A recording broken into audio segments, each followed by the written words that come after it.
Greetings and salutations, folks. We're back with a little bit more of the sci-fi tabletop RPG, Tales from the Unclaimed Territories. Waha. There's even a name. Haha. We are down Skitch and Nick this week, which is why we're doing this game this week. But there's a little bit of stuff we can do that I think we can do with the people we have available. So when we left off last time, you guys had acquired yourselves a prison transport that several of you were prisoners on. Unfortunately, said prison transport is now on,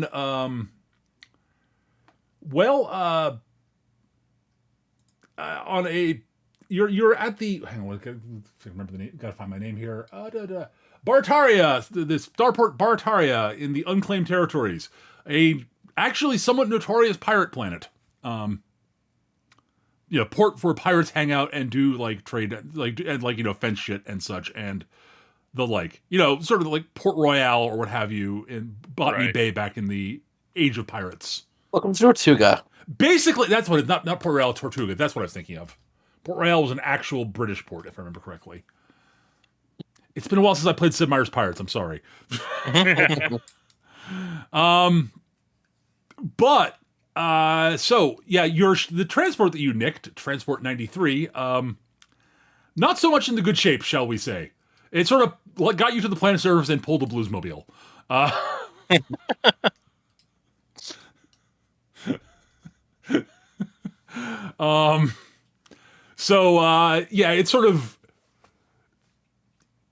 It's a piece of crap. It was always a piece of crap, but now it's just a broken pile of metal, basically.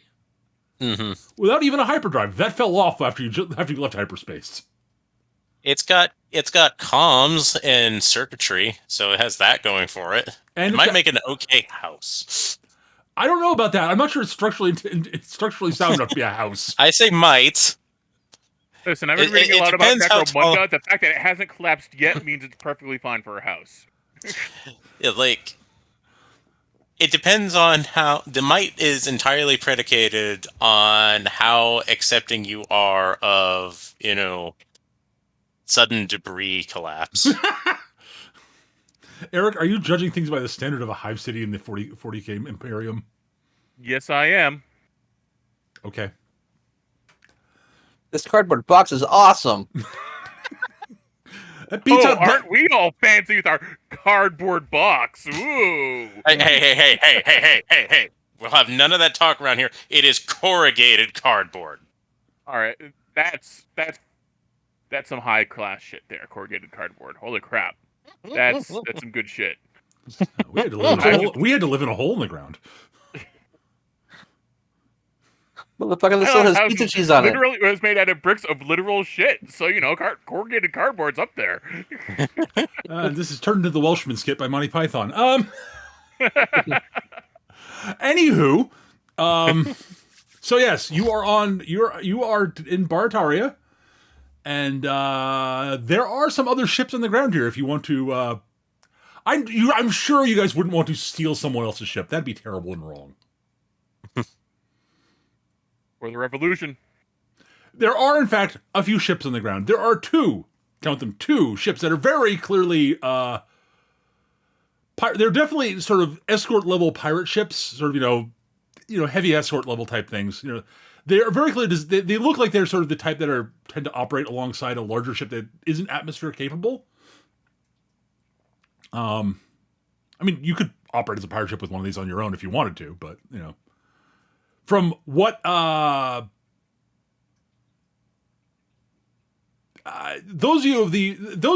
all of you pretty much have some clue about this sort of thing for differing reasons. These are not generally sort of the flagship. They're not. I mean, I guess a smaller scale pirate operating on their own could very easily make use of one of these, no problem. But they're not the problem they have is that while they're well armed, they're not particularly fast or particularly well defended. They kind of are designed to operate alongside a bigger, tougher thing that can sort of help cover their weaknesses, that they might have. They're escorts. Yeah, gotcha. Right.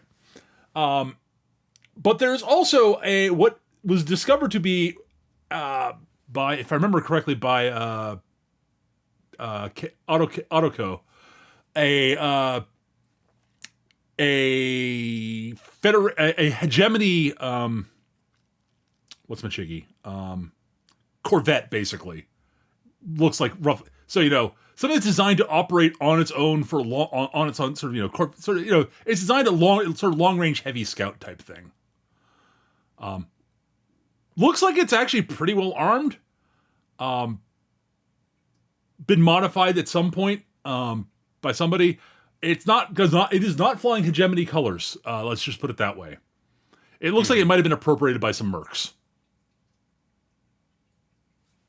But it is definitely higher tech and a better ship than the other two. Right, obvious target. It is the shinier, nicer ship to steal if you wanted to steal a ship. Oh, we're stealing that ship. If you insist. I mean, you could try to work your way up, earn money, and buy yourself a ship here. That you could almost certainly do that. Most of the pirates here would laugh at you for doing that, but you could do it. Hell. No.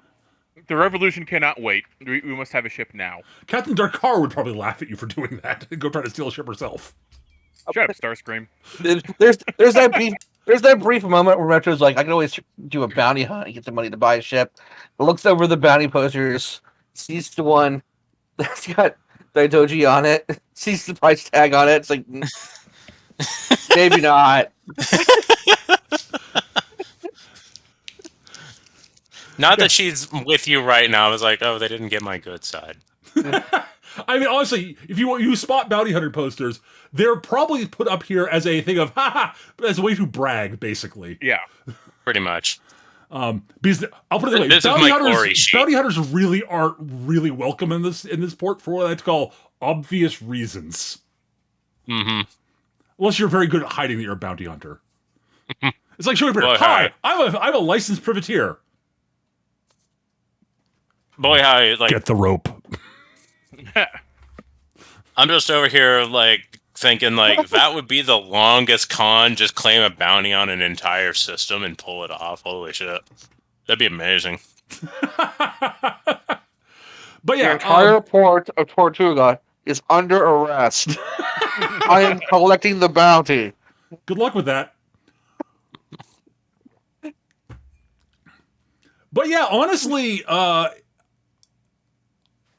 there probably are like a collection of, bounty posters from the various naval powers, major powers in known space. A good chunk of them are hegemonic bounties, absolutely. And Daidoji's on there.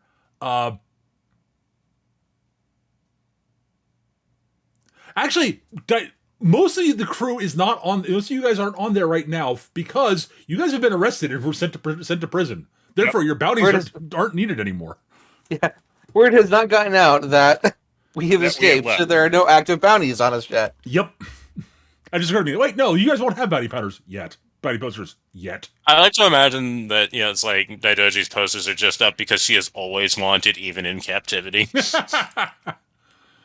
Like, we have Daidoji in captivity. I don't believe you. Fair. Honestly, fair. Correct answer. Yeah, I think odds are, knowing the goals of the characters, long term it'll be a race between K4R1 and Daidoji for who's going to end up with the highest bounty. I mean, we're going to end up killing a lot of people. A lot of very bad people. Well, it's also, you both have similar goals, and they're both goals that the hegemony is very not fond of. And as for Metro, they just want him dead. There's no bounty. They just want him dead, so. Anyways. But yes, you're in the port of Barataria. It is large. It is cold. Not that K4R1 cares. I mean, I guess actually you're pretty jury rigged. It probably isn't great for your jury rigged joints. Like, I mean, I was literally made out of crap lying around. yeah, so. right, exactly. It's like, this thing is like the cold is making some of these linkages seize up occasionally. God damn it.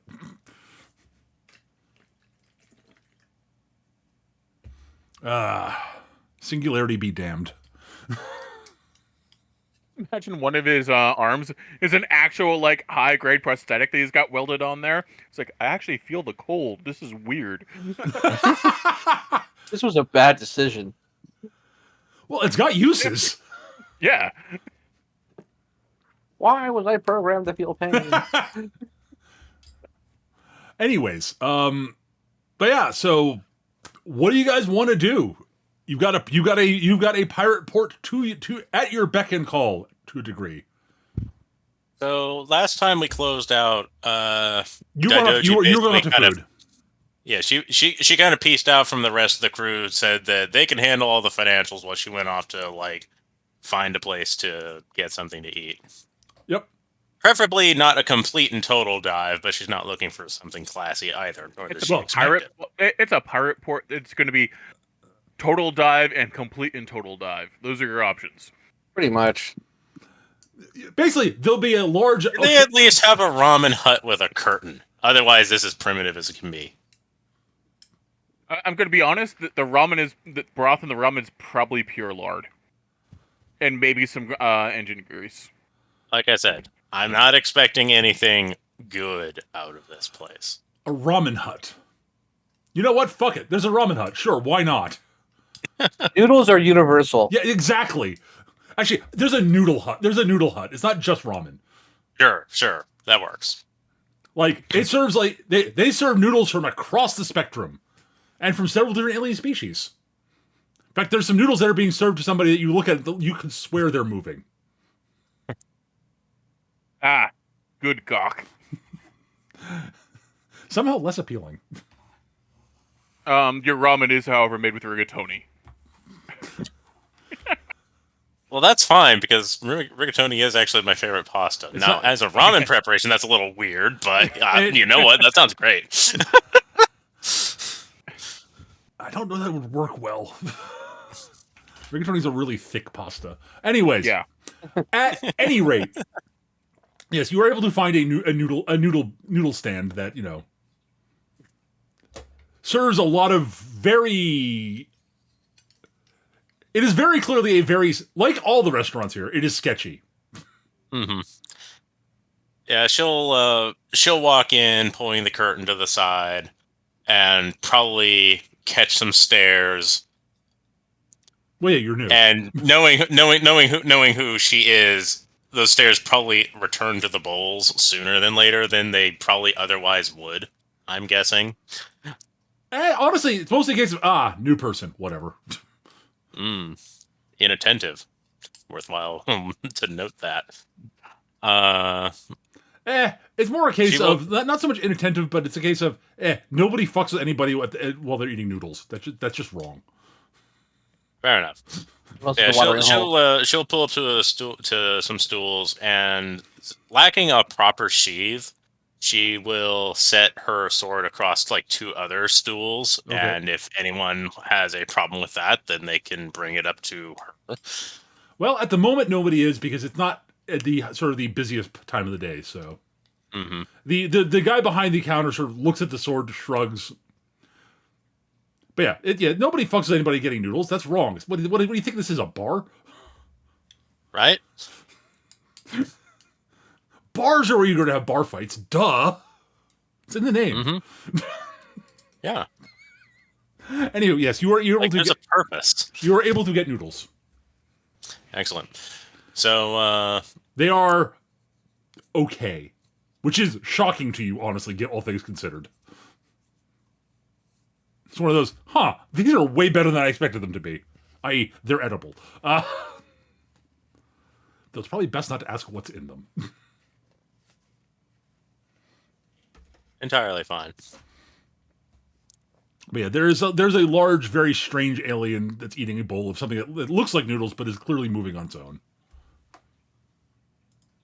So having made her order, after a little bit, she'll start talking with the person who runs the stall because I have detective. Okay. And there's information to be found here. No Sure, doubt. possibly.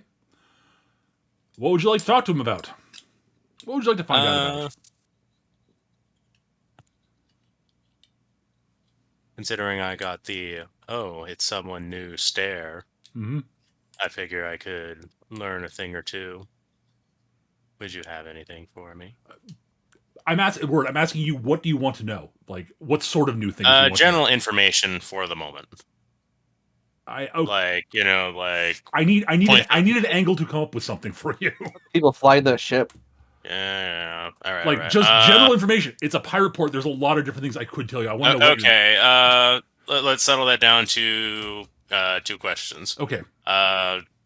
Who's in charge, Okay. and what do they dislike? Okay, that's actually an excellent question. All right, cool. All right, so you should also give me a detective roll then. See if the guy's even willing to talk to you about this. Oh, hang on. I should change to the... hang on. My bad. Sorry, folks. Meant to change scenes.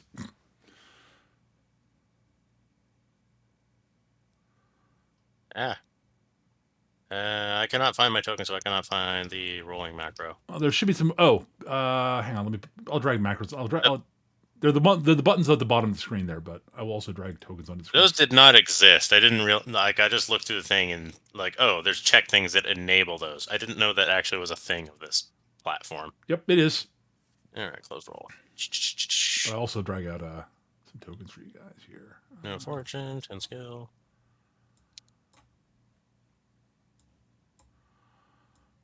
I seem to have achieved success. 13. That's not bad. All right, sure. Bart, the noodle shop vendor sort of looks at you. Who's in charge? Nominally speaking, that would be officially nobody. But there's the council of captains who sort of effectively run the place. Of course. The big shot here is hang on, I gotta find. Let me. I gotta actually hang on. I gotta find the name. Hold on. Where did I save this? And I'm gonna need to add it to my note file so I don't have to look at other places. All right, yeah, there we go.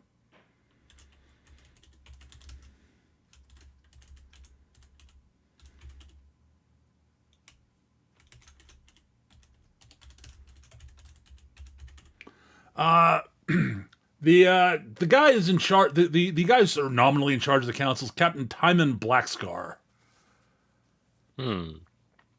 He's sort of the big head honcho pirate in the area. But the rest of the council are all also, technically speaking, it's sort of a council of quote equals. But Captain Blackscar is the biggest of the big shots, as it were. The most equal among them, for certain. Yeah, you could put it that way, I guess. I mean, they all have a voice, but if Blackscar comes down hard on something, the others usually fall into line.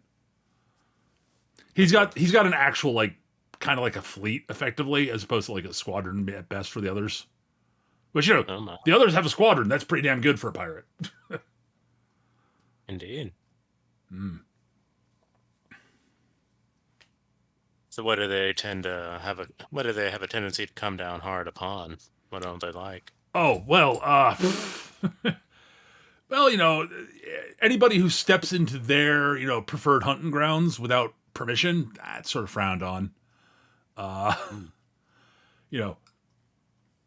Interfering with a prize they're going after directly, they don't like that. Starting trouble here in Barataria beyond sort of your usual sort of scrap and such. Right. It's frowned on to try to screw with someone else's ships or cargo here. This is a neutral port. If you're a recognized pirate in the area, you don't screw with other pirates here. Like, that just isn't done. Even if you got real legit beef that is acknowledged as legitimate beef that you guys would fight over, don't do it here. Basically. Of course, take it outside. Exactly. Go to some other system. This is less attention. Well, it's not so much less attention as we don't want to screw. we don't want to cause damage to a place where we, can get together and hash things out, without it being a fight, or, offload cargo we can't offload somewhere else because, we don't want to scare off the, oh yeah, you also don't screw with traders who show up here. People who show up here to like buy and sell shit. There are fences. You don't fuck with the fences. Like that's just bad business, let alone, Understandable. What about Soldiers of Fortune? I What's mean, your opinion on those? they're not. I mean, they're tolerated here, but and people come. They get hired by people here, but people don't generally screw them because it's not profitable to do so. But like, there's nothing against the code to screwing them. They're not pirates. Fair enough. But like, generally, like it's not worth the money to go to the cost to go after to fuck with them. They're heavily armed and they don't generally carry cargo that's worth stealing. So why would you go after them? Entirely reasonable. Just getting the lay of them. Oh yeah, no, I get you. I get you. You're new in town. You're trying to figure out what figure out how things work. I get you. Yes, crashed prison freighters don't exactly make for the most luxurious and informative of accommodations. Fair enough. So you're one of the people who showed up on that big brick of a ship, huh? Brick is generous. Fair. A most stunningly incompetent display of hegemonic design and protocol. I think at those words, Metro, who's kind of wearing some clothes to hide the fact he's wearing a prison jumpsuit, comes into the noodle shop as well. Okay. Happy those words describe him as his entry. Instead of walking through the curtain all cool, he kind of catches his foot on the door frame and stumbles. Yeah, it's very clear this is not his element, but at the same time, he looks so scruffy, he kind of blends in a little bit. Right. Having been on that prison transport for who knows how long. He sees Daidoji and kind of just sighs a little bit and takes a seat next to her. Ah, yes. So to my left is my sword, and to my right is Metro. Yes. I see you've made a friend.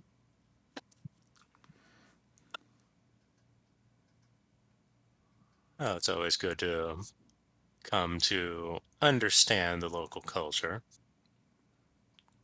Oh, you. What can I get you? Metro looks at him and he's like, "What is your strongest drink?" Does this look like a bar? He's like, We got beer. He looks around. He looks around. He's like, "Oh God, it's not a bar. This is a noodle shop, dude." This noodle shop's fine. Give me a beer." Right. He reaches out or pulls out a sort of a can. He pulls a can out from underneath the things, clunks on the counter. There. Metro puts what little cash he managed to pull off of the dead body somewhere He looks down at it on the table. That's close enough. He sort of looks at the fact you're wearing a prison sentence. It looks at it's any money at all from a prisoner. I'll take it. Ex-prisoner, I'll take it. He's probably good for it. He's trying. Hey, he's getting paid. He's actually getting paid. He'll take it right now. There's not a lot of call for the beer can is a little dusty. I'll put it that way. People don't come here to drink. They come here to eat. It's like, I'm offloading one of these stupid beers I've got. Excellent. People want to drink, they go to the bar over there. It's like, I haven't had alcohol in I don't know how many weeks. My head is pounding. I just killed about a dozen guys. Uh-huh. I need a drink. Thank you. he joins Daidoji fully, having paid the noodle man for the beer. You were saying? I can confirm at the least that was not an idle boast that my companion here just made. Okay. Though, I must say, there is a degree of a lack of grace, I must confess. Petro just kind of raises an eyebrow, takes a sip of his beer, and he looks at their new acquaintance. And he's going to flex his detectiveness for a moment and try to get information about somewhere we can unload some of these Okay. weapons that are on the ship. You're looking for a shop, a fence. All right. Yeah. So let's do. That is a 9. A 9. All right. Oh, you're looking for someone to fence to. Yeah. All right. Yeah, there's probably crap in that ship you probably could sell. Honestly, you probably don't want to hit any of the sort of, more, given what I guess is probably on your ship, what you'll probably want to do is take whatever stuff you want to sell down the block that way. Sort of, he basically points down the quote street. Just head down that way. Go to the place that has the big sign that has like cross blaster pistols on the sign. That's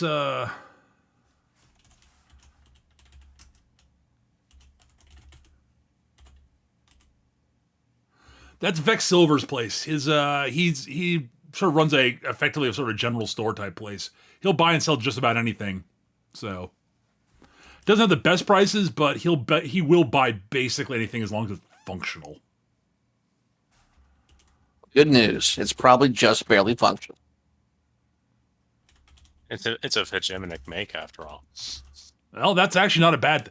I'll put it this way: a lot of hegemonic gear, even if it's not like the nicest, tends to be built to last as a general rule of thumb, even if it's not like ideal. Some of it is like some of the shit they pull, like fuck, their cutting edge shit is crazy. You just don't see that here. I doubt we have anything that cutting edge in the hall, but we'll see what we have. And he kind of looks at Daidoji. He's like, "We need to get some operating income. I can handle this."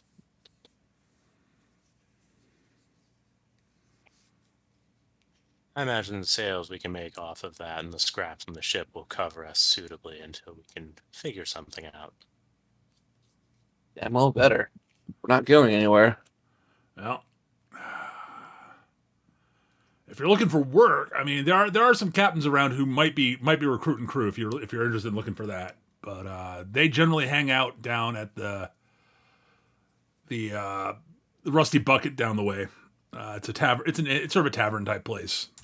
Not the safest of places, but that's where most of the captains who hang out and are looking to recruit hang out. Duly noted.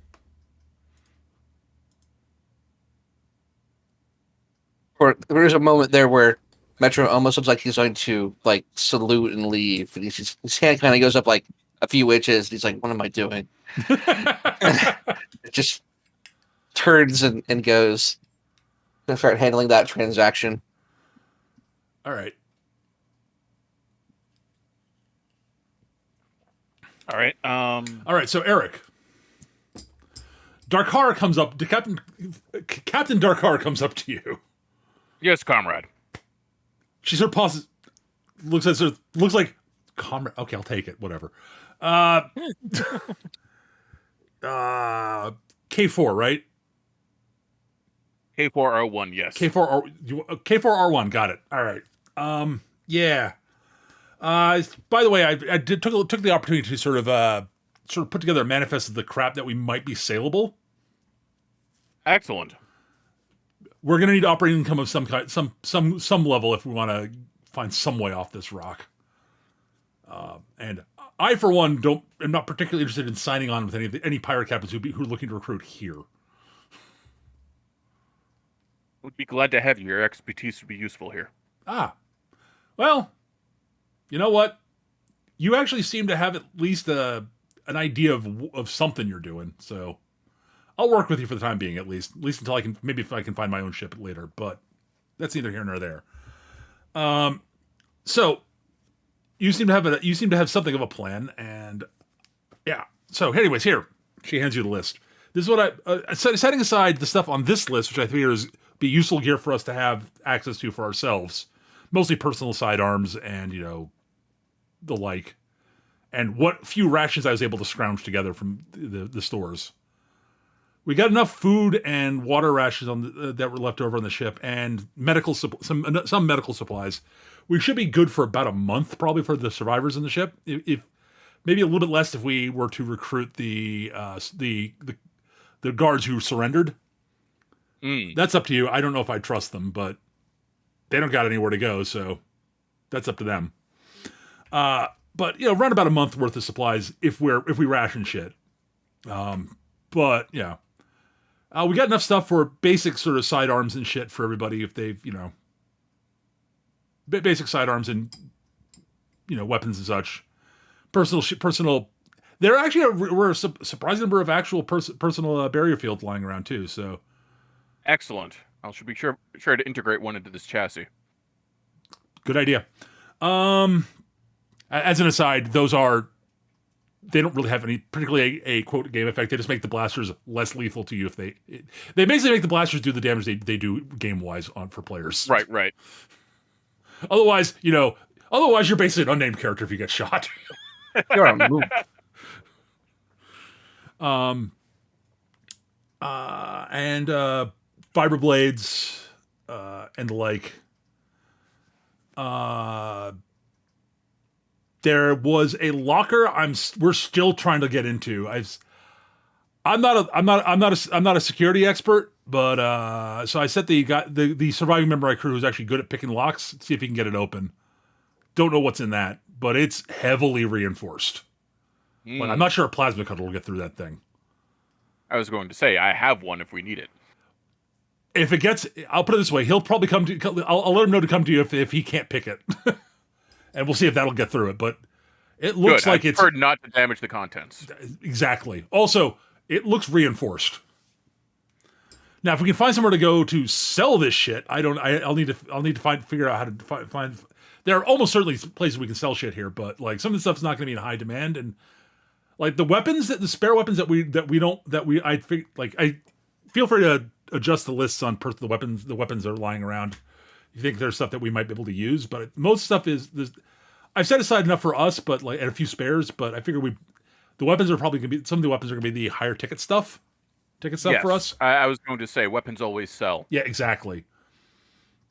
And there are a bunch of supplies and such here that are not like food related, which or medicine. I'm loath to let some of these things here that are probably could be used as recreational stuff go, but like it'll sell. I was going to say, Like comrade, I appreciate the need to release stress, but these are the opiates of the masses. Oh, there's that. Also, well, I mostly want to hang on to them because we can probably get higher prices for them somewhere else, but we need the money now. That is an excellent point. Let's see what resources we can acquire simply through arms. If we acquire more, we can offload the recreationals. That makes sense. Yeah, that makes sense. Well, also it keeps out of the hands of the troops. Yes. Or anybody's like I agree with you. Like, recreationals are good to have, but like you got to keep it at a reasonable level. Anyway, not have anyone performing their duties while the consciousness is altered. It is not safe. Inefficient. Inefficient is a good way to put it. Yeah. So yeah, God, I don't know. Like I know the types of people to talk to find information about where to buy stuff, but it's going to take me a little time probably. But I'll go see if I can find out some info on that. Good, I appreciate this. Another thing, yes. I would enjoy your opinion on this. Oh, all right. This ship is non-viable. That is correct. Yes. Acquisition of another vessel is probably our highest priority. Right. Going over the ones in the dock, how efficient are you at creative redistribution of resources. You're asking me to help you steal a ship, huh? Yes. I've done it before, so yeah. Yeah, The Corvette seems particularly tempting, especially considering it is, as I understand from the local data sphere, not claimed by any particular organization beyond it's not. That's not a pirate ship. Ooh. No. That's interesting. It seems the best one to acquire without.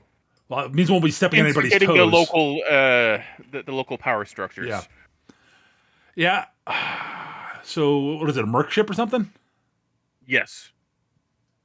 Well, merc ship means well armed. That means the crew's well armed. Which is potentially problematic. Yeah. But on the plus side, that means it's a well armed ship, and there'll be guns on board that we can use ourselves later. Yes. I was wondering if whilst you're acquiring information, you could also acquire information on maintenance schedules for the docked ships. Yeah, I can see if I can find that. Also, keep an eye out for anesthetic gas. Ooh, good thinking. That's real good thinking. Given we got you and the pilot and Autoco. Yes. Yes. Yeah, having people who are just immune to that shit. That's a really good idea. Yeah. I'll see if I can find some. If they're scheduled for maintenance soon, and we can acquire enough anesthetic gas, we can simply waltz in and gas the entire crew and dump them. Yeah, no kidding. I'll see what I can find out about it. Excellent. I look forward to your report. Yep.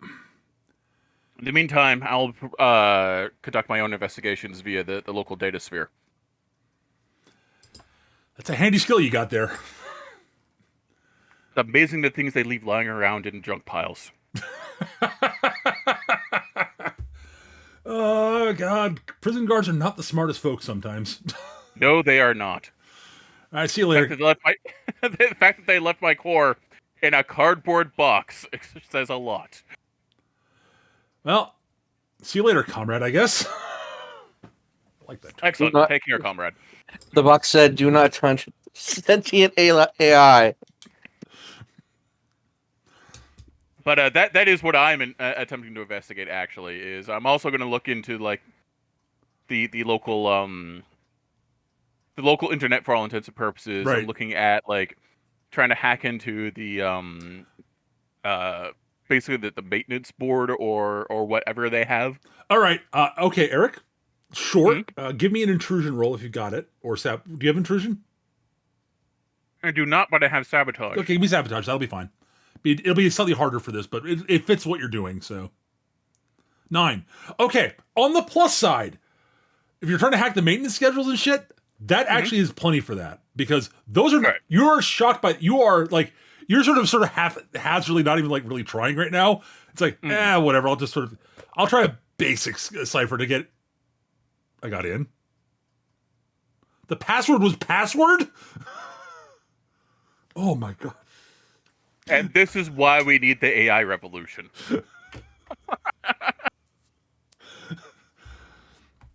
So what you're finding is that the sort of more basics, like this is a quote, sort of a quote internet end quote. Yeah, it is mostly basically a like, bunch of ad hoc and wireless networks between the ships. Exactly. And ground control, basically. There are individual nodes here and there that are actually well protected, but there are a lot that are not.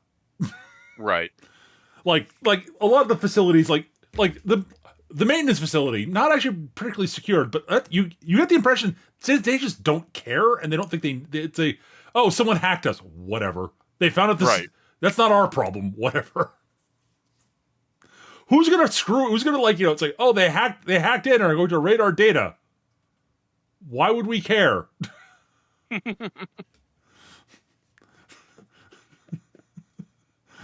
All the good illegal shit's written on paper anyways, put in actual safes. Yeah. Actually, yes. It's like why would we ever put that there? Weirdly, writing it down on paper and sticking it safe is more secure. Yeah. Turns out. But yeah, you're able to get the maintenance schedules, no problem. Yeah. An interesting note: the mercenary corvette is not actually on the maintenance schedules.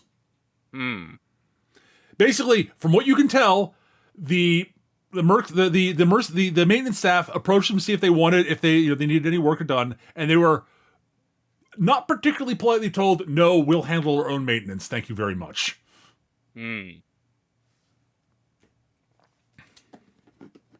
Not even for refueling? Refueling's been done. All right. That is the one thing they would let them do. And they were, from what you're reading, they were very touchy about anybody but them being near the ship. Paranoid. Yep. A good trait to have in such a place. That's the actually, yeah. That's not a bad point. All right, that makes the plan to gas the ship harder. We can't just pretend to be maintenance crew. Yeah, that's maintenance. Fuck off. Telephone repairman, get out. Somebody ordered pizza. Fuck off. The smoke. You just open the box, and the smoke just starts pouring out. Hey, ordered pizza? Points gun at you. Take that as a no.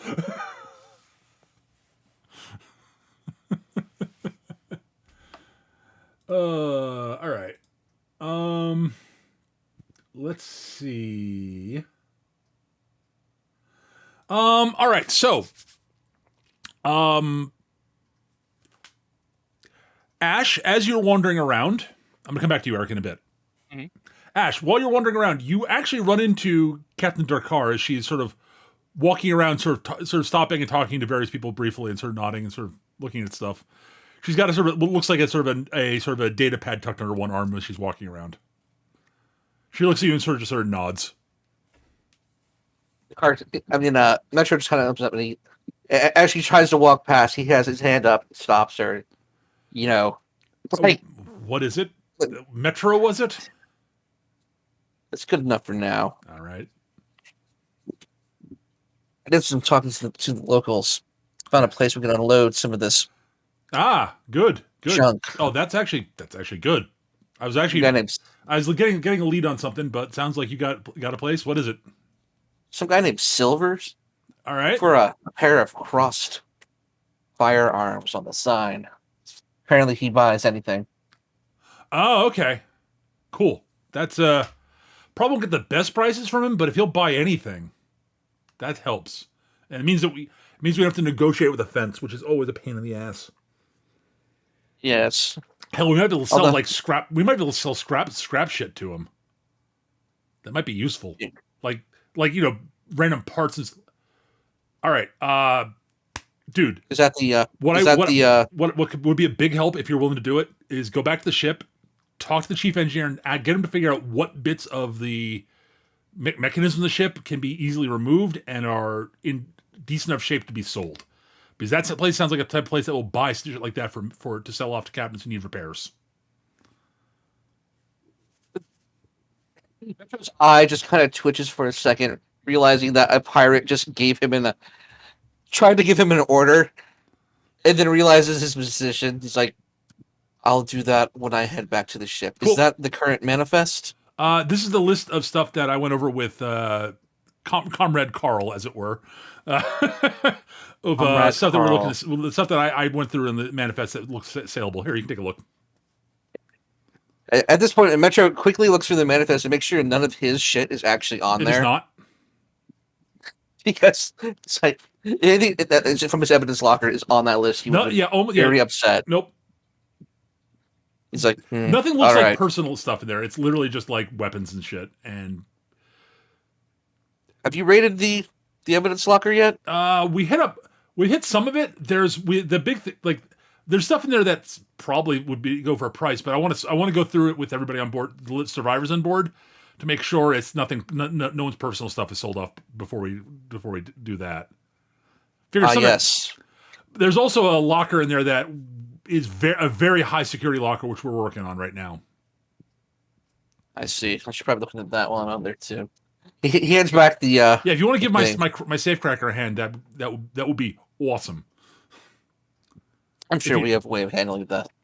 Yeah, it looks like even a plasma cutter won't cut through the thing, but my dude's good, but like he's not flawless. So if you know any tricks, that'd be a great help.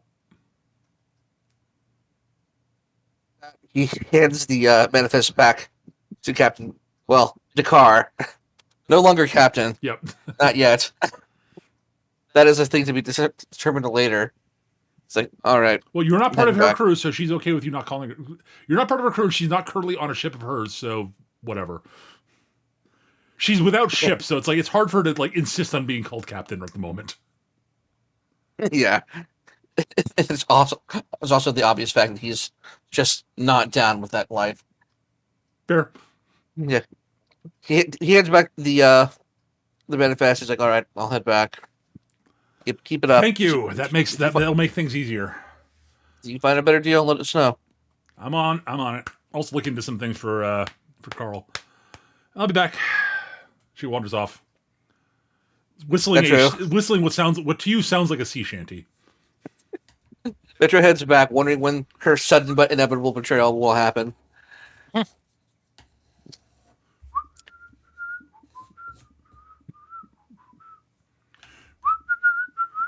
Unbeknownst to our friends, this was a secret pirate distress call.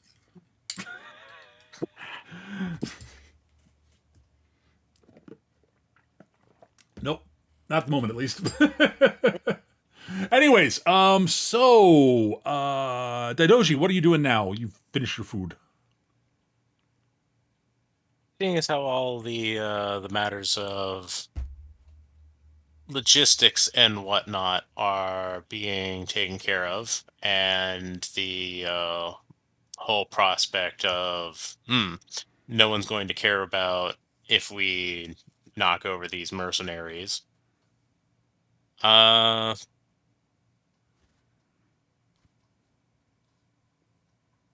She's basically just taking a moment and pondering, on the one hand, I don't have my proper weapon. On the other hand, I know I could handle this.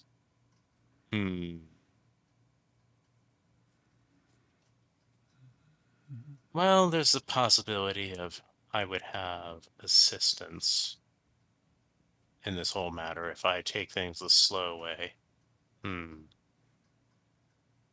Patience, then. She will thank the keeper and basically, promise compensation from the offloading that's going to occur from, quote, the crew. I'll add it to the tab. What name do you want your tab under your tab under? Just the name that I always go by, or at least what everyone calls me. Which is Batman. Got it. All right. She notices the lack of a flinch about that and kind of has a bit of a smile. I like to imagine when she says her name, there's like that Japanese like guitar sting, like the shamisen. Yes, the shamisen. That just means she's got to work on getting a rep out here. That's all.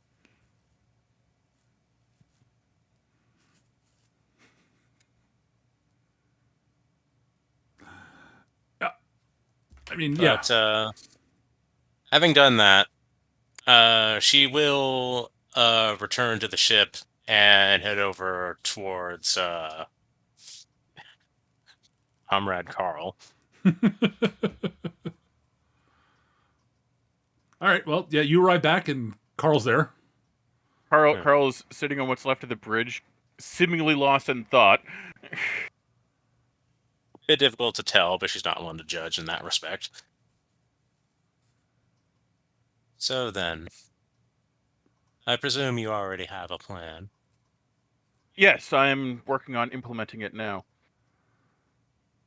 The mercenary ship. Comrade Dakar is currently looking for some sort of anesthetic gas. I'm currently trying to find a way to get it onto the mercenary ship.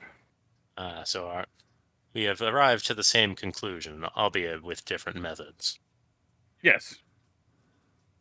I'm curious what your method was. The direct approach. We might need to fall back upon that. These mercenaries have a healthy amount of paranoia. Understandable. Given By the way, current Ash, if you want to situation. show up at some point during this, you're also welcome to do so. Like, At some point, Metro definitely shows up. yeah, they're getting everybody together for this sort of thing is a good thing. Yeah. Let's see. So he walks in as they're planning the thing. So you're planning to directly attack the ship. Well, never engage in a frontal assault when one can engage in asymmetric warfare. I see. So what is your plan? My original idea was to pose as maintenance, and while checking at the atmospherics, pump anesthetic gas throughout the ship, and then simply push the unconscious organics off the ship. But these mercenaries have a healthy degree of paranoia, and will refuse any attempt at maintenance from outside forces. So let me get this straight. We have a crew of highly trained mercenaries in this port, and they're just sitting on their ship. They're not out carousing. Oh, they're out carousing. So you hear Dakar's voice as she comes back. Yeah, Camera Dakar. I just found out something really freaking weird. Or rather, All right, so it looks like, you know how you normally most captains when they put down at a port, you do sort of, you let people go off on shore leave in like rotations, right? You keep most crew back on the ship. Especially in a port like this. Noises, yes. Yeah, these guys seem like they're pretty paranoid about this shit. From what I can tell, almost the entire crew is out and about. They got like 2 guys guarding the entry ramp, and that's it. Convenient. Yeah, and suspicious. Well then. So that's what they're saying. That's what it sounds like. Because we're getting a read on like a number of people, like what sounds like about the right size of crew. Most of the people who'd be like the right size for a crew for a ship that size are out and about that are mercs that are out and about. But like, why would you leave a ship like that undefended in a port like this? Like that undefended? I don't know. Seems odd to me. But ship may have automated defenses. I mean, yeah. Ship certainly has automated defenses, significant ones if they're this comfortable. Yeah, that's sort of what I'm thinking. You think you can do anything about that? I may be able to. It sounds to me like their crew is off, dispersed, isolated. Mm-hmm. I can thin them before they return. Ooh. And she'll just take her sword and leave. All right. Metro's just like, "What? We're doing it right now." Amanudoshi, before you leave, you'll hand her a comm link. Please keep in contact so that we may better coordinate. I will accept this. Thank you. While she's off doing that, Metro looks over to Carl. Apparently, they're having some issues down in the evidence room. There's a locker no one can get through, even for the plasma cutter. Do you have any talent at breaking into things? Simply brute force, unfortunately. That may be what's required. There should be a pattern. I'll clack down. I'll scuttle down there. Mm-hmm. Clank, clank, clank, clank, clank, clank, clank. They both do, except Yeah. it's not the clanks. Yeah. All Squish, right. squish, squish, squish. Yeah. Well, you see a sort of short, dumpy dude. Looks like who's sort of dressed in sort of similar way to the rest of Dakar's crew. Mm-hmm. Sort of similar style of duds. He's sort of short, is a dumpy, bespectacled. He's got a giant sort of pile of what looks like electronic lockpicks and such rolled out in front of him. He's like sort of trying different things, and you hear him sort of swearing under his breath as you approach. This fucking How does it progress? not well.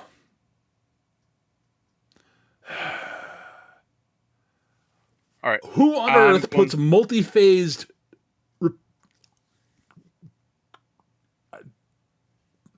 trinary security on a freaking locker on a goddamn prison ship? Like, this is more secure than most, like, bank vaults. I'm gonna look pretty closely at this thing. Yep. Does it look? There's the where is the physical point of weakness that we can simply force this open at? Again, sabotage? Yeah, give me a sabotage roll. That is, in fact, the roll you need to make. I'm gonna burn a fortune. I kind of guess you might do that, yes. They're not so great. Only a 14. Quote, only a 14. 14's pretty good. 14 is really freaking good. All right. Yeah, you spot the you're like, okay, I think that's the point of weakness. And as you're looking at it, like, you're sort of seeing like numbers and such, and you realize that like, this is not a model, a safe model that is, you've seen a bunch of safe models, and like, you're going through, it's like, you know, you actually sort of look at it, you sort of recognize some of the numbers, and you sort of instinctively sort of tap into the wireless network. Yeah. See if the people, like, there's almost certainly people over there, people in the port who would you know, there's got to be somewhere that like tracks, like, you know, security lock boxes and such. Mm. And you do find a listing of basically most of the known safe manufacturers in the hegemony. This is not this is not a company that sells to the public, shall we say. This is basically what would effectively be, you know, someone who makes stuff for the intelligence community. Impressed dial-up noises. Yeah. Yeah, this is basically a hegemony intelligence security locker on a broken, rundown prison transport. Locker itself is worth a lot of money. Yes. All right. Fuck this. I'm just going to cut the whole locker out of the bulkhead. All right. The locker itself is worth money. We will try to open it still. Any information on the ship's computer about how to pop this? Good question. That might be something that Metro might actually be able to assist with too. You familiar with hegemony? Sure. Give me a police roll, I guess. How do I add a thing to this? I've been rolling off of the character sheet. Okay, let me just do it from the character sheet then. If I can do it with a plus on the character sheet, I'm just going to do it from there. Yeah, do what you need to do. All right, so, and then how do I add to it? The character sheet. When you click the die roll, it'll give you a little prompt for how many fortune you want to burn on it. Okay. Detective. And I will burn a fortune on it. 19. Nice. All right. You sort of like going through. You think about it, and you're like, wait a minute. I think I stumbled across one of these safes when I was when you were working a case.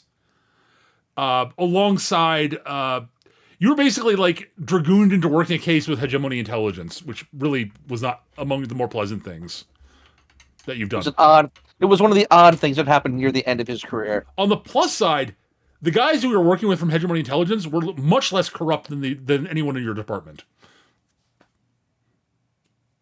On the downside, they were not nice people.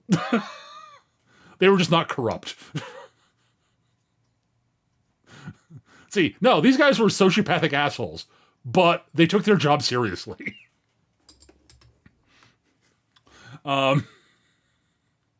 But you think you remember a trick for actually opening these things, and you see the tool that you need in the tools that the guys got rolled out, and it's not one of the ones that you would normally use for picking a lock like this. Metro goes and he bends down to the tools. Watch this. This is a neat trick. And he just kind of takes the tool and puts it somewhere that isn't even like remotely near the lock, Right. and just jams it in, Right. and it just kind of pops. A few beeping noises later, and you hear a hissing noise. You hear the sound of a pressure seal releasing, and the door just swings open silently. What do we have inside? Well done, Comrade Metro. The safecracker's like, dude, that was what the. Oh fuck! I'm about to figure out how that works. Shit, that's cool. Inside the locker, is a sheaf of papers, a data drive, and what looks like a data drive, and what looks like an IFF system, which seems a little odd. Which is attached to what basically it looks like sort of almost like a black box IFF combination. Like, it's weird. Is it just sitting there, or is it like plugged in? Not plugged in. It's just sitting there. These are all just sitting in the case. There's a sheaf of papers. All right, I'm going to start by reading the papers. Yep, the papers all are basically they are. Crap, what was it? Hang on, let me double check this here. Oh,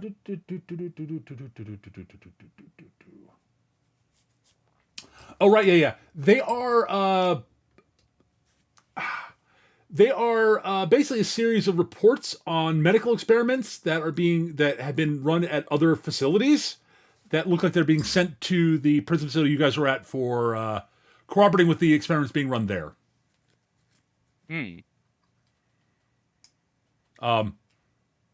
They do not look like particularly pleasant medical experiments. They look like they look like the sort of thing that, like, these are sorts of experiments that are generally not supposed to be run in the hegemony. Like, the hegemony doesn't have a lot of sort of hegemonic wide laws. These sort of fall into the category of the ones that are kind of very much things that you're not supposed to do in the hegemony. Right. So somebody somewhere in the prison system in the prison system has decided to try to sort of work around that.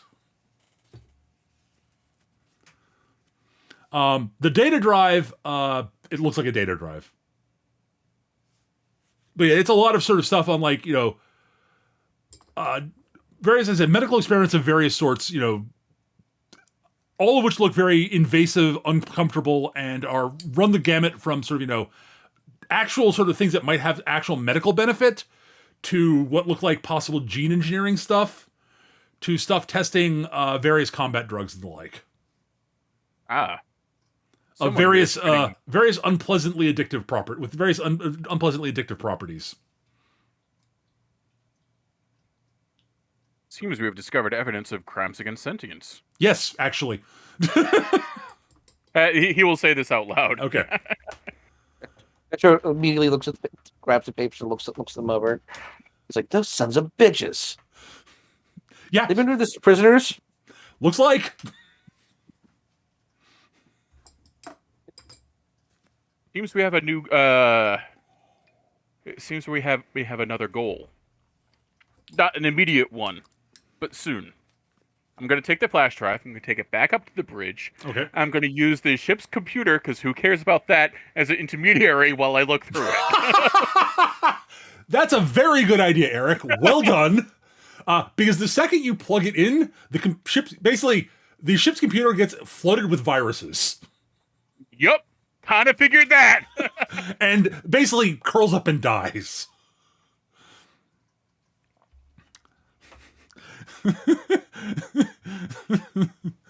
It is now flooded with, the ship's computer is now non-operational. Gotcha. And that took like 30 seconds, maybe. There's some particularly pernicious viruses on here. Metro's down in the evidence room, hitting the comms button and getting no response. He's like, "Hey, what the fuck happened? Yeah. Why are the lights off?" Is this on? It's not The on. lights Damn eventually, it. the main lights don't come back on, but the sort of emergency lighting comes back. Yeah, I'll bring up the secondary computer core. Yeah, it is much more limited and not very functional, and not very useful. As long as we have internal comms, I'm okay. You have internal comms, you have some lighting, and life support is quote functional end quote. At least until the secondary batteries run out. But that was going to be a problem no matter what. So Yeah. not that you need life support per se. You're on the ground, and the atmosphere is breathable, just cold. Well, the defensive data constructs on this flash drive are virulent. Yeah, even you are like, what the fuck? This will take some effort to crack.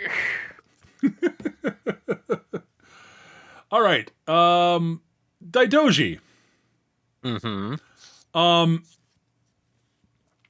I'm not going to make you roll for some of this because you're able to basically, as you're sort of wandering through the thing, you're able to spot some of the mercenaries here and there, and some of the more less important, less sort of higher end ones, you're able to pick off in dramatic fashion without actually dice rolls.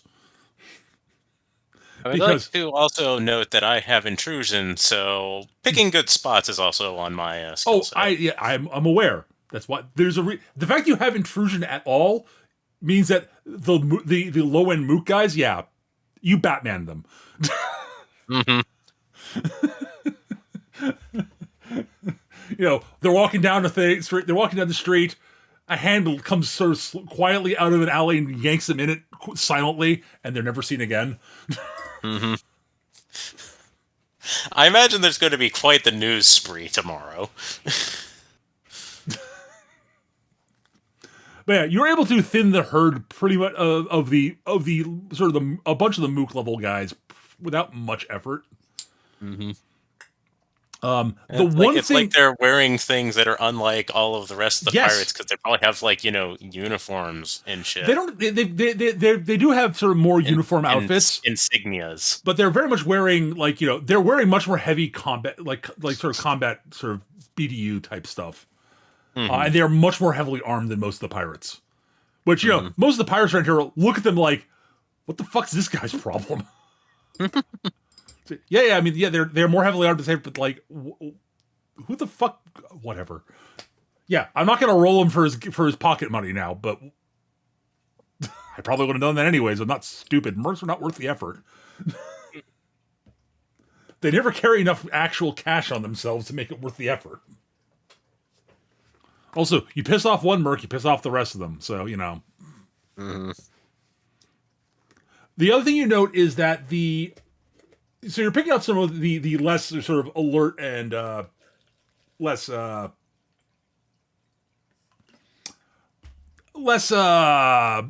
combat capable of the crew. I mean, they're badass mooks, but individually, yeah, no. Mm-hmm.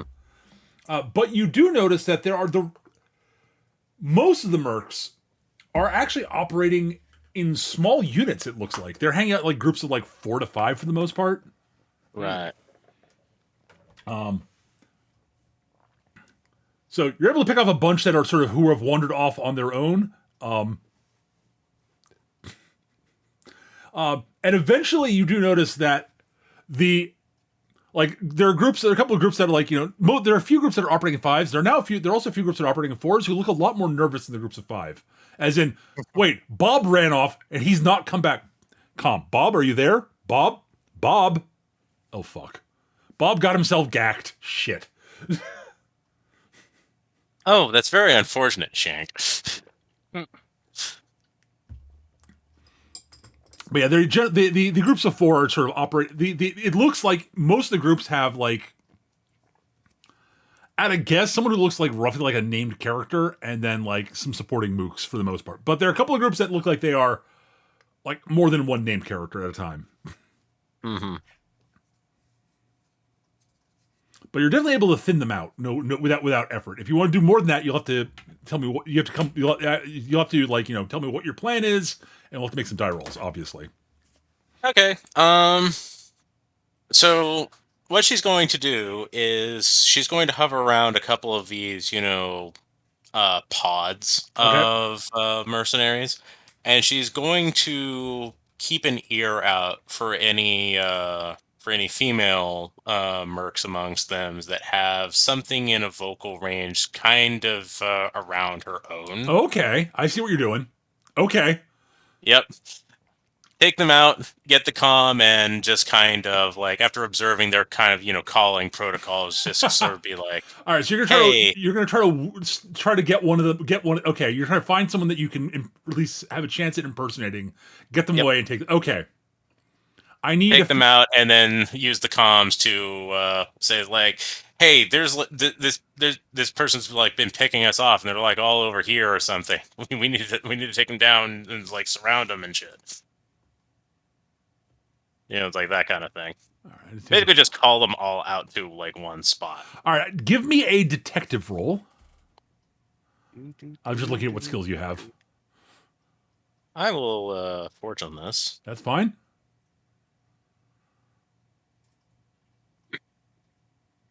An 11. Good thing I did. Yep. And all right. Yeah, you're able to using you're able to isolate sort of one of the women who sounds like her voice is in your vocal range, and she seems to even have sort of a similar general build to you, which you think is sort of, that's potentially useful. Oh, honey. Give me an sorry, give me an waste. intrusion roll, give me an intrusion roll now.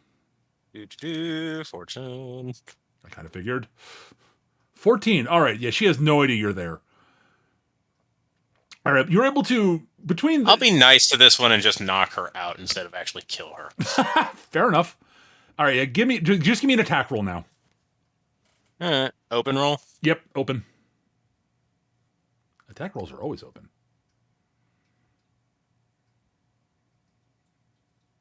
Holy shit! Well, all right then. 34? I think they explode. All right. You knock her out, and she just has a pleasant dream afterwards. I think this is just what happens to everyone that comes after. All right. Because of that pleasant dream, she rethinks her life. You basically, you sort of grab her, pull her in, sleeper hold. She goes out like a light. I'm going to say that you discover that this is actually one of the named characters. She's an officer. Extra convenient. Yep. She should have known better than to be lured away from the rest of her group.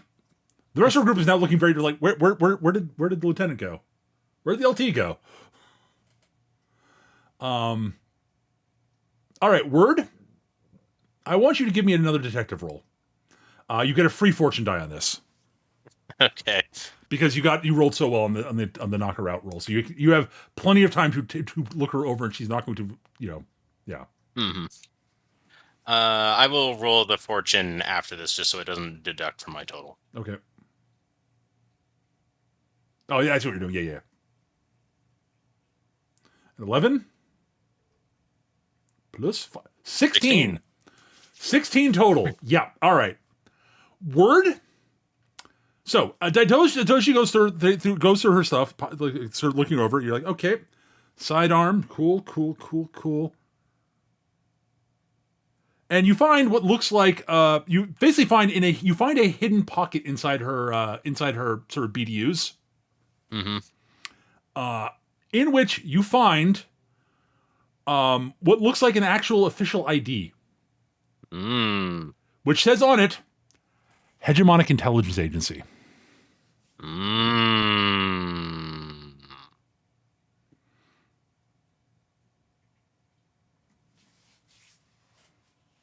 And the plot becomes very apparent what was supposed to happen now.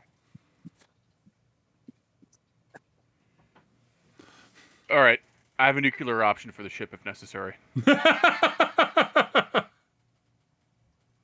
Well, Daidoji sees this and kind of like thinks about this for a moment. There are two conclusions to draw this. One, this person is undercover for the sake of infiltrating these mercs, or all of these mercs are intelligence. Those are both possibilities. Either way, Daidoji feels significantly less bad about knocking them all off in this moment. Which is to say, not that much, but by the usual measurement, it's actually significant.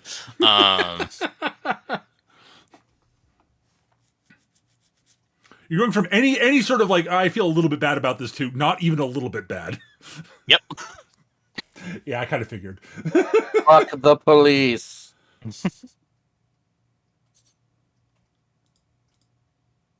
And she will. On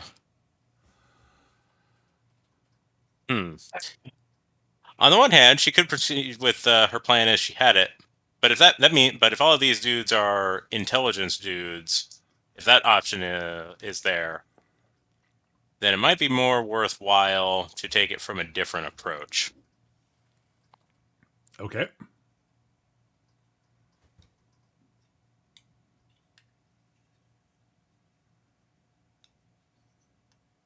So let's see here. She'll head back to the pod. Okay. That this particular officer was from. Okay. Because she was only going to mimic the voice, not like steal the clothes. I figured not. I was just mentioning that in theory you might be able to do that. Mm-hmm. If you want to. And she's going to cut through all but one of them. Okay. And that one of them, she's going to disarm both communications wise and weapon wise. Okay. And is just going to ask some questions. Okay, so you're taking one prisoner to interrogate. Got it. Yes. All right. Yeah, give me an intimidation roll and then ask her questions. Mm-hmm. Intimidation 13. I'll skip fortune on this one. Not 14. 14. Okay, 14. Fine, be that way. All right. So you basically gack two of this dude's buddies, and drag him off to a back alley to interrogate because you don't want to interrogate him on the street. That'd be stupid. You might get someone might interrupt you, and not because they want to stop you, because they're like, what the, is there? Mostly because they're interested to know what the fuck's going on. Uh-huh. And he's sort of looking like, what? Who are you? What are you? Wait a minute, I know you. Oh shit! Oh shit! Oh shit! Oh shit! Oh shit! Oh shit! Oh shit! Oh shit! That is the correct response. So if you don't mind skipping the pleasantries, I have a question for you. And she's going to produce the intelligence badge of his immediate superior. Uh-huh. Are you aware of this? All right. Give me a second. A little bit of blood on the badge. Just for no, it's clean. I took her out non-lethal. Yep. I need to look something up here. One quick second. I gotta look something up here.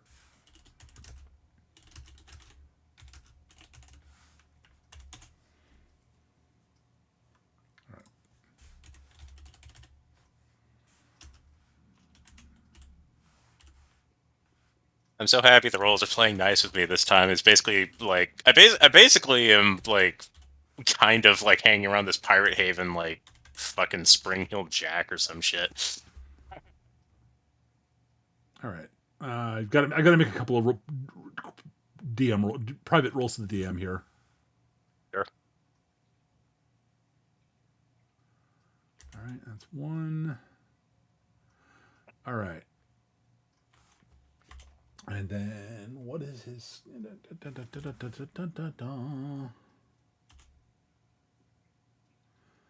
All right, he sort of looks at you. That's news to me. I mean, that's the LT, but I didn't know she was intelligence. Thought she was just part of the Merc Company. Mm-hmm. So then your claim is that you are, in fact, legitimate mercenaries and you had been infiltrated. That's apparently. That's good to know. By the way, Word, if you want to try to see if you believe whether he's telling the truth or not, you are, of course, welcome to make a roll of some sort. The traditional role for that would be like either the deceit or detective skills. detective. Detective would be the skill you'd use for this, obviously, but that's up to you. Yeah. If you want it, if you want to take him at his word, that's fine. Also, I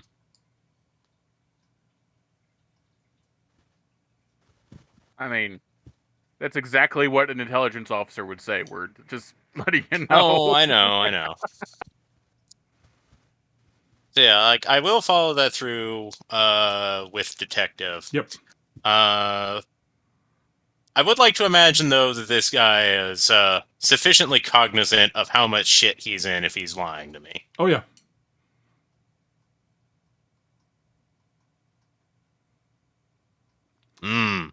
Well, he seems to be telling the truth to you. He does not. Basically, he doesn't sort of give off the air of someone who's. He seems scared shitless, but he also seems like he's like, yeah, no, he doesn't stumble over the. Doesn't like. He's talking like someone who's scared and is giving. In your experience, people who are this scared of you and are telling you the truth talk this way. Right.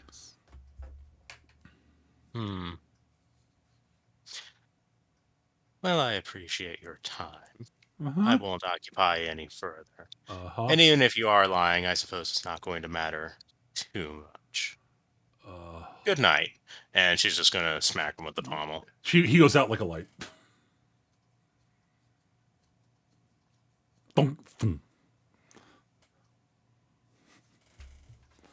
And time to enact the plan of getting people out into a more concentrated area for to be picked off. Okay.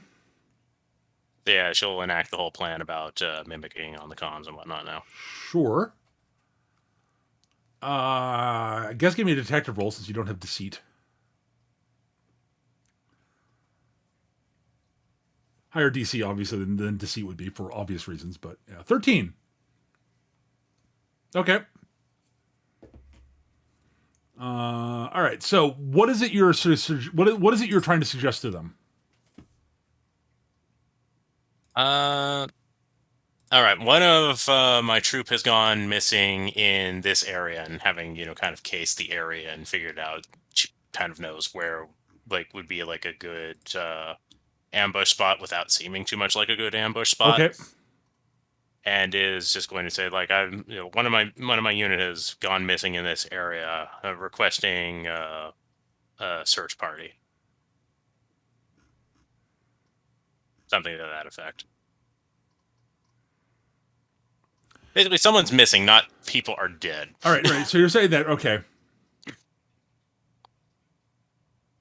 As you're saying that, you actually hear a voice over the comm, sort of a cold, dispassionate voice, sort of say, "Excuse me, Lieutenant. What we should do right now is do a quick roll call to make sure to see how many people are actually currently missing.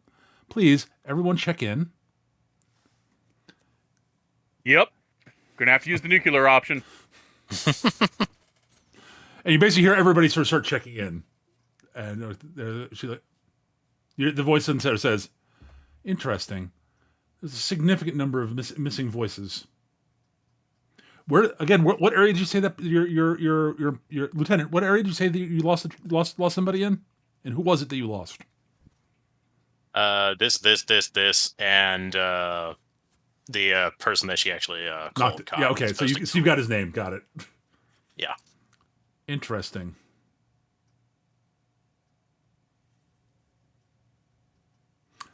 Very well. We have someone who's hunting us, people. I recommend that everybody fall back to the falling back to the ship is probably not the safest thing to do right now if someone's actually hunting us at the moment.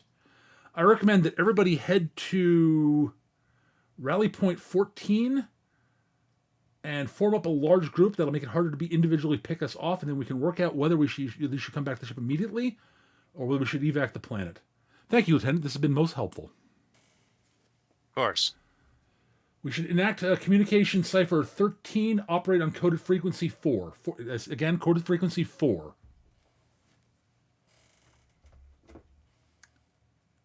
Good enough. Now to watch see where they go. Okay. Yep. I need to either be a very charismatic robot or enact the nuclear option. Not even nuclear? Nuclear? No. We're doing it the dumb way. I see. All right. Leave me alone. I went to public schools. Word, what you're noticing is they are moving like they are now moving like soldiers. And they are not giving themselves much in the way of blind spots to exploit. Right. But they are all headed towards what looks like a very defensible position near that is not, looks like it has good clear like large streets and of that they could use to get back to the ship if they need to. Sort of a big open square area. Plays a lot of good sort of eye lines and such, so they can keep an eye on. They're not. It's hard to flank them and such without being spotted. Right. So you're fairly certain you could pick off another, say, half dozen before they got there. But once they're there in a large group, like, yeah, you could do it, but you'd have to go in. You'd have to go basically. You might be able to do it, but you have to go in like one. It's an on actual a lot. fight at that point. One on a lot, and you'd rather have backup. You'd either rather have backup for that or try to split them up again later. And that's gonna be tricky. Now it seems like a good time to try to take the ship. Yeah, they're over there. Yeah, but you have to let people know that. Well, I've got. You do have comms, my yes. own comms. I know. So, yeah, she'll report in to Carl over there, and she has kept an accurate body count at this point. Right. Which ones are lethal, which ones are not, and providing information on where all of the outside the shippers are gathered. Well, time to take the ship. So, do you let him know about the intelligence badge? Sure, why not? All right. I figure that might be help. That might be information that Carl might want. Fair. So as Carl is loading up one of the anti-grav dollies of the ship we need, of the stuff we need to go over to the other ship, he goes, "Intelligence. Describe the commanding voice to me."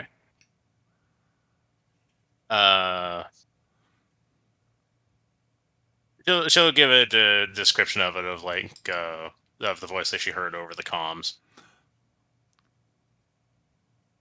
We may be dealing with an AI.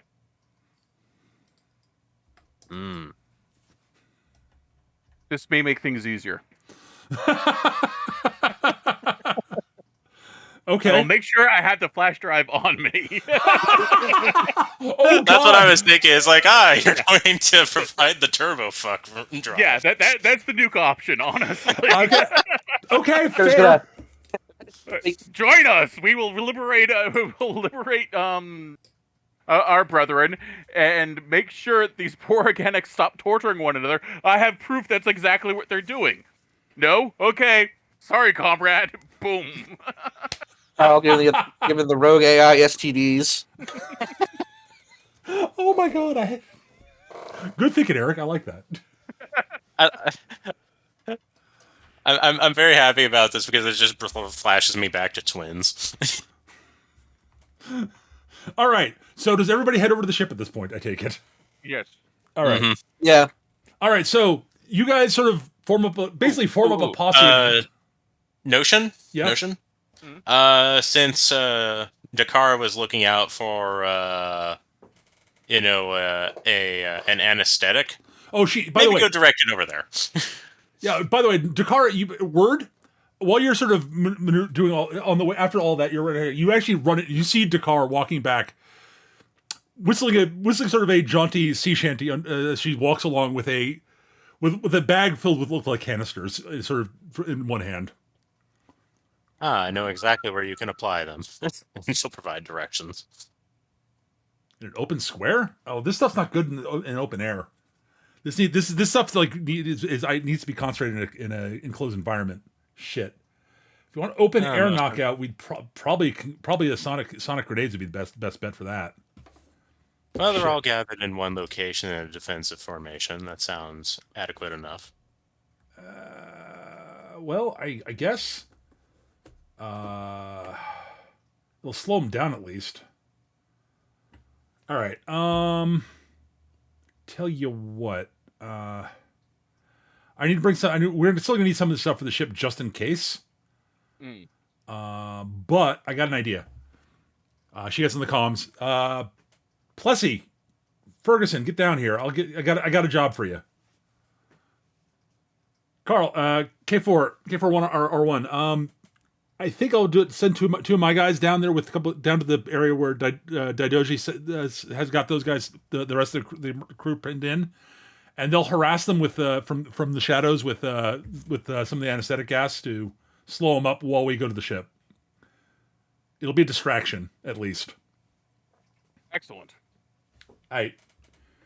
Anything we can do to prevent it and organize response to our impending assault. That's what I was thinking.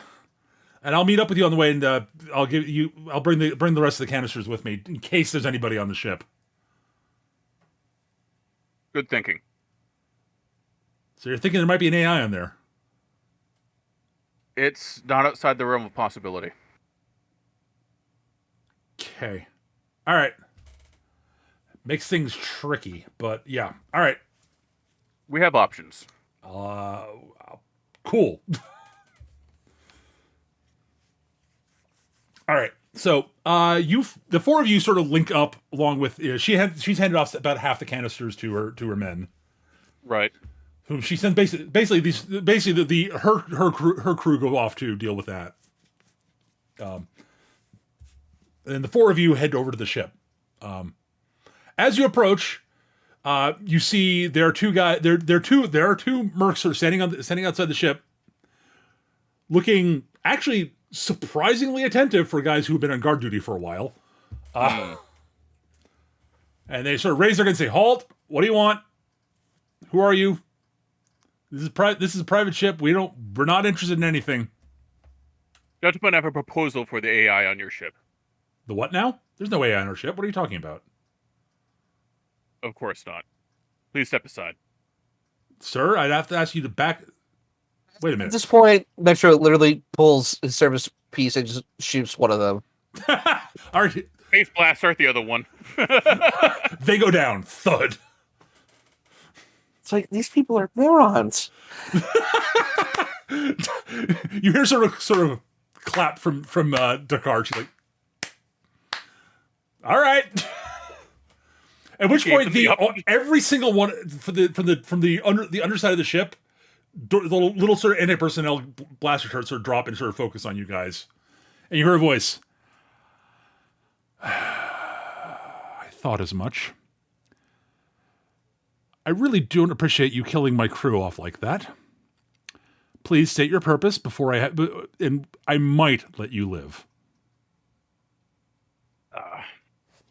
Who am I addressing?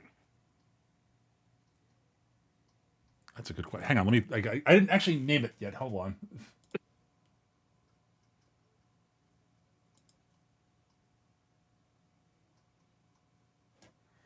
Hang on, I gotta type this up.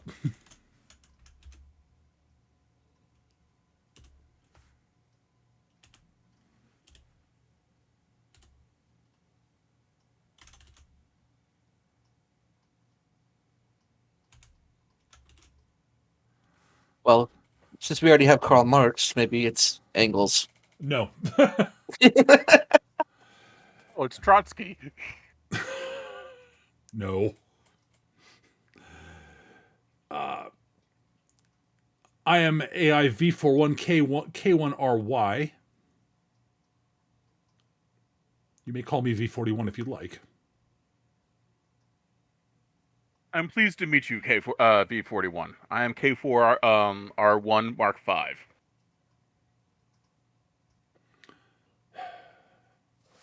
Another AI. Interesting. Yes. Well, K4R1, what do you want? We are currently in and need why of should I not just eliminate you right now? You're clearly a threat to my ship and my crew. Because I have evidence that the hegemony is performing more than a few crimes against its own people, against organics. What do you think they'll do to us? Interesting. If you allow me to approach, I have hard copies of some of the evidence.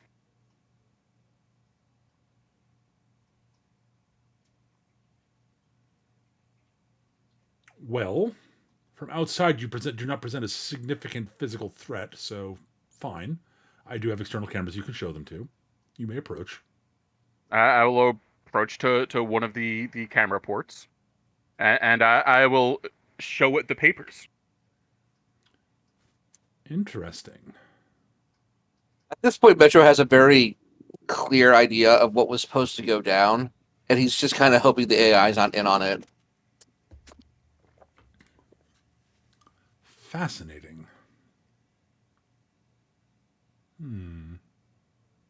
Now, you are aware that within the hegemony, entities such as us have no real legal status. Not at current, no. No. I am seeking to change this. Interesting. If you would join us, then we could see about doing this. This sort of change will not come without troubles, and we are in need of a ship. You I see. are an excellent ship. If you would join us, then we can work together. Interesting.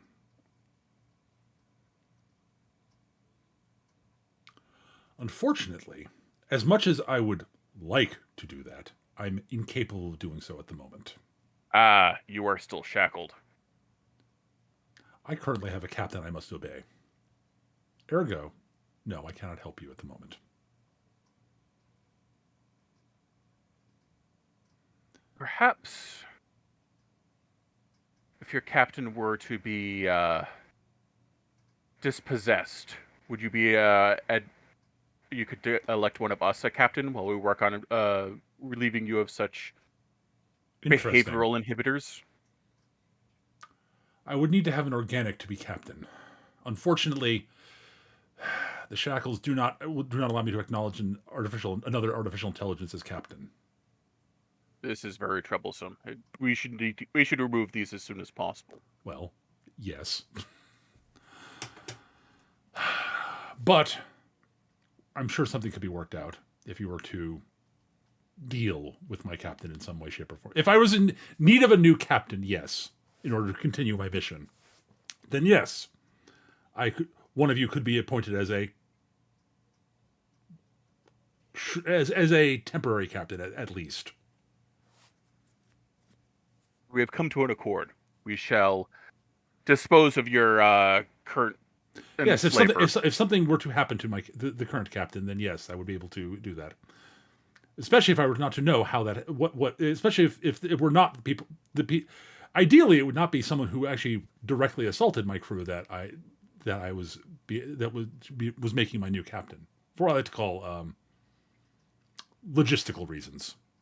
Especially if I were not aware of that.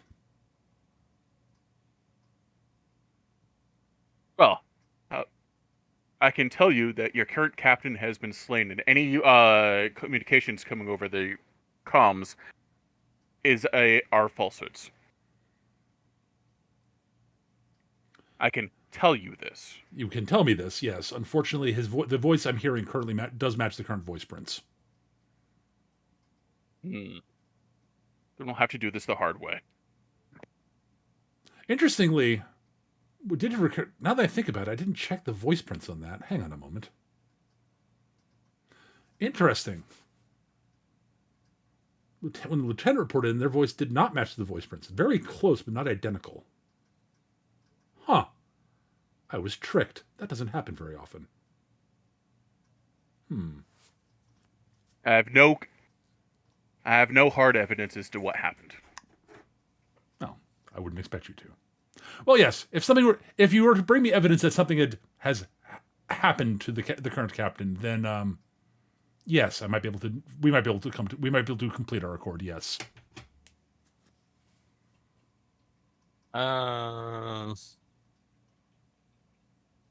I didn't really state where Daidoji was or was not, so she could well be there right now. Oh yeah, yes, you could be present at the moment. That's fine. All right.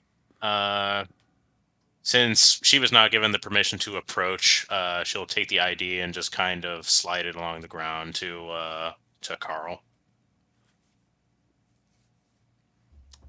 Little like manipulator tendril comes up from underneath the carapace and picks it up. That's evidence that the lieutenant's out of the way, not the captain. Yeah. Okay. I'm not sure if I wasn't sure if I did not. I realized I didn't make this entirely clear. Yeah, the lieutenant that was not the captain of the ship. Yeah. Okay. The captain is probably in the group that are having an square right anesthetic now. graph being bombarded at them.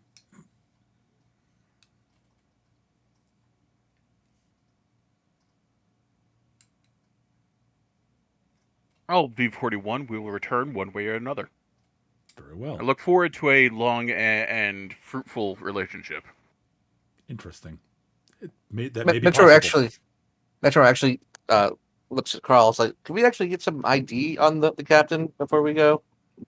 Oh, you wish to know who that captain is? Ah, that might. I see no harm in mentioning that the mercenary captain of this ship is Captain.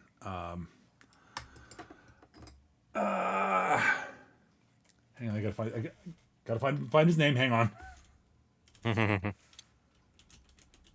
Copy into this notes. I'm looking at my data sheets. And I gotta make sure I get it in my notes so I don't forget it.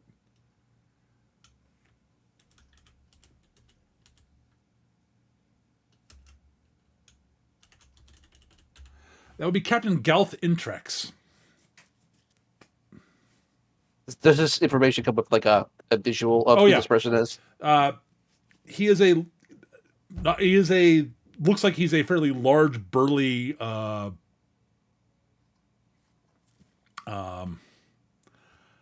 non-human alien. Of no particular import. Like, the species doesn't matter other than he's big, burly, and a lot. And apparently, and you can tell sort of from looking at his eyes, he looks like sort of the big, sort of big, strong, not like super sharp dude, but like there's something about his eyes that makes him look like he's a lot smarter than he looks like at first. Mm.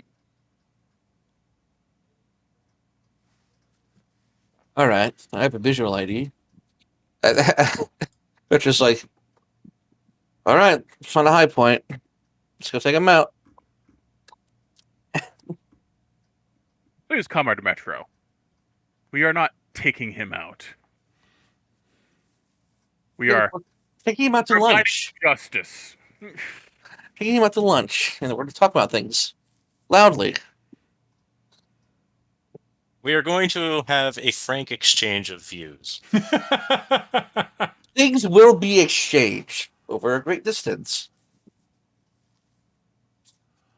At this point, Metro kind of like slugs the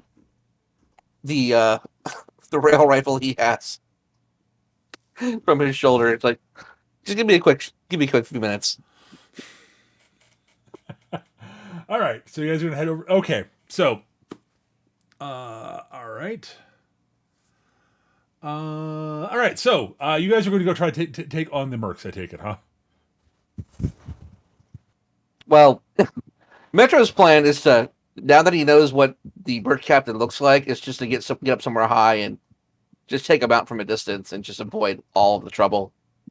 And try to get back to the ship before everything goes wrong. So you're gonna try to snipe him. Okay. Yeah. You know what? All right.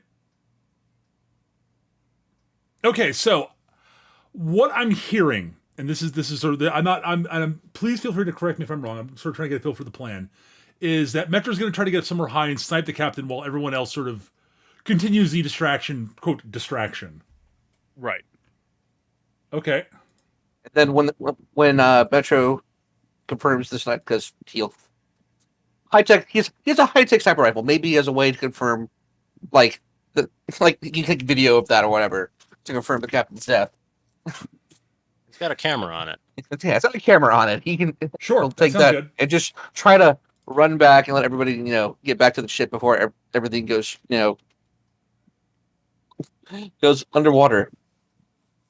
I I actually have an idea. Yeah. Sure. There's got to be like basically the equivalent of like a forklift or a power loader or something. Oh, absolutely. Maybe even like a non-sentient robot. Sure. I'm gonna send it plowing into them once the captain goes down. He tried to kill him with the forklift. All right. Muda, muda, muda, muda. That was a steamroller. I'm sorry. It was a steamroller, but still.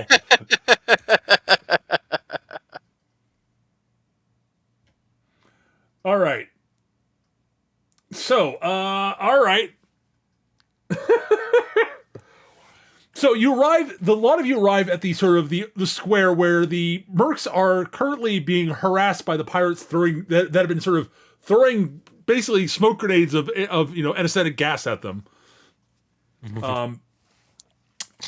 And you arrive just as the mercs have gotten annoyed enough to bust out the gas masks. Ash, I would like you to give me. Do you have intrusion? I do not have intrusion. But you have police, so you can use that instead. Sorry, I forgot. I'm like, wait, no, you're a cop. You're an ex-cop. You can use police for a lot of this sort of stuff. Yes. All right. So I will do a law enforcement, and I will do one unfortunate die to that. Okay. So here's the first roll. Fuck, 19. All right, yeah. Yeah, and there's the fortune dice. 20. 20. All right, yeah. Well, no one knows where Metro has disappeared to. Poof. Like the wind. I was like, oh, okay. Can I rig the fuel cells on the robot forklift to also explode when it gets in the middle of them? Give me a sabotage roll, sure. Where are you, sabotage? 14. All right, you think you've got it rigged. All right. All right, so I'm not going to go into a structured combat for this because there are reasons for this. Right. What I want from everybody is what I want to hear from what you're doing, and Eric what you're doing, and Dido and Dakar is going to.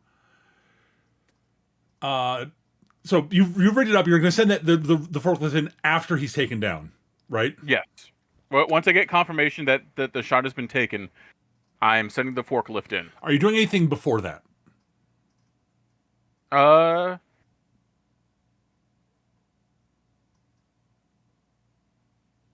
I mean, I assume that the forklift is wirelessly controlled, so I can be anywhere for that. Yep. So yeah, I guess I'll just be like close enough to engage in combat if I need to, but far enough away that I can disappear if it's unnecessary. All right. Word, what are you doing? I have a sword. Yeah. I'm going to be putting that to good effect. All right. So I imagine a sword swinging around in close quarters with a bunch of, gun-toting mercenaries is going to be incredibly distracting, and also a bit complicated to keep information with.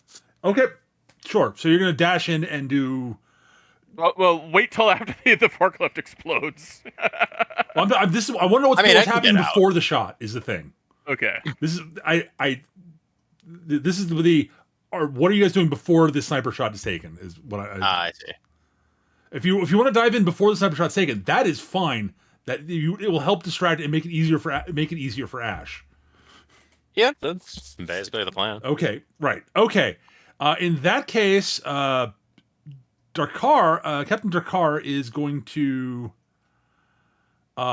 basically go to the other flank where you are, Daidoji, and sort of pop in and out of cover, firing off sort of dual blaster shots. She's wielding sort of dual blaster pistols and firing off guns akimbo shots at a bunch of different dudes here and there, sort of spraying into the crowd in areas, and occasionally chucking like concussion grenades to the area.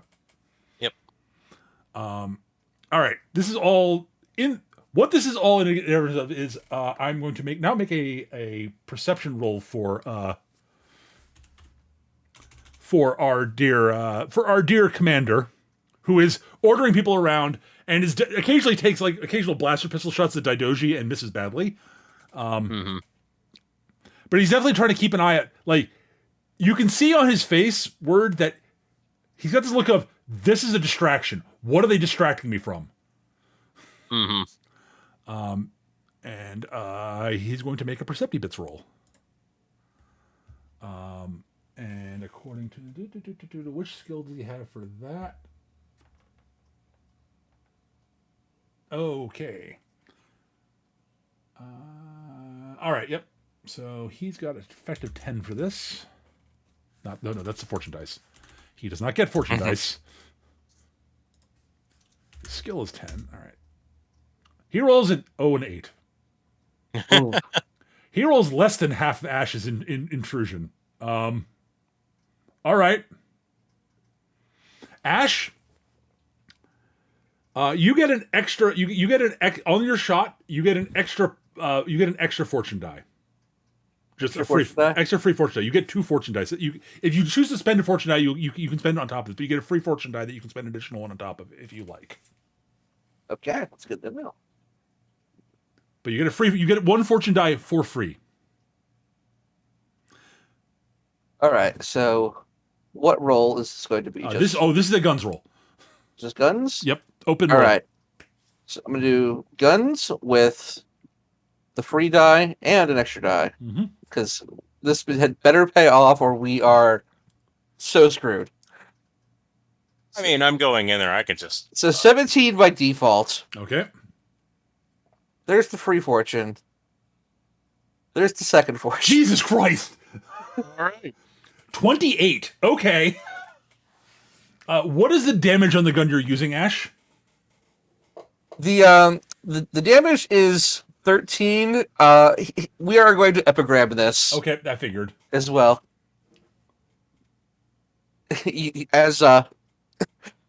As Metro is lining up the sights on the alien commander, it's like, smile, you son of a bitch. And you hear the hum, and the bullet just goes out, and it's definitely in slow-mo, like it's like fucking Sniper Elite. Okay. The bullet just going from the gun to the alien. I need to know the damage, though. The base damage of the gun. The base damage is 13. 13. Okay. Plus 2 more for the Blemum epigram is 15. You rolled we said a 28.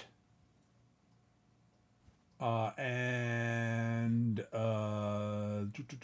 his defense is not that good. It is a 12, so you hit by 16.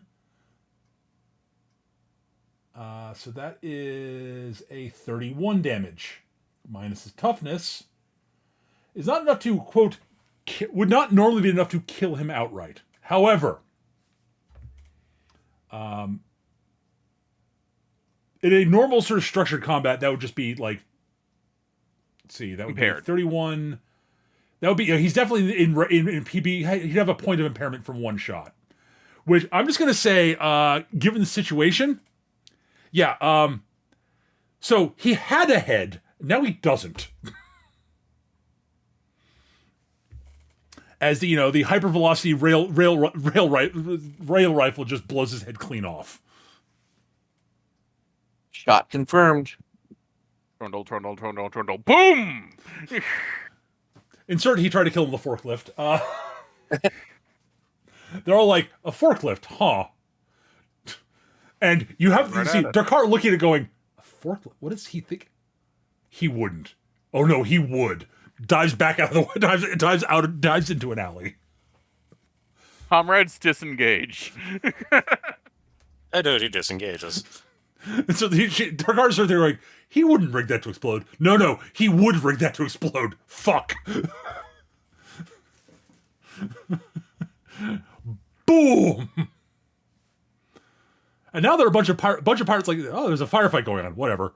Explosion. Okay, that's odd.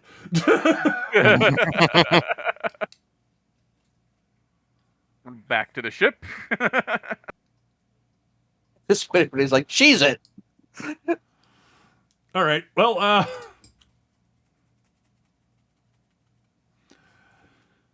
I'll saunter as much as I can on my stubby little crab legs. Uh-huh. Well, apparently, Captain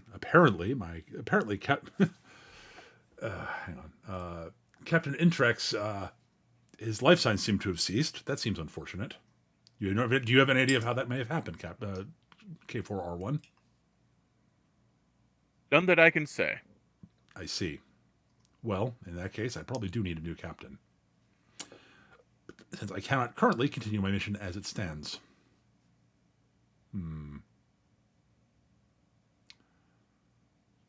I suggest you choose one from my compatriots.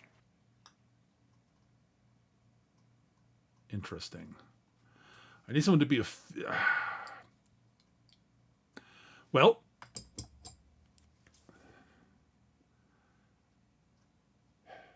we should discuss the actual structures of this operation we're going to be doing. And why don't you all come aboard and we will discuss this on board. Excellent. Well, The gangplank lowers, and you may board the ship. And everybody We're honored. chooses it onto the ship. And we And that now is have a shiny new ship. and that is where we're going to pick it up next time we do this.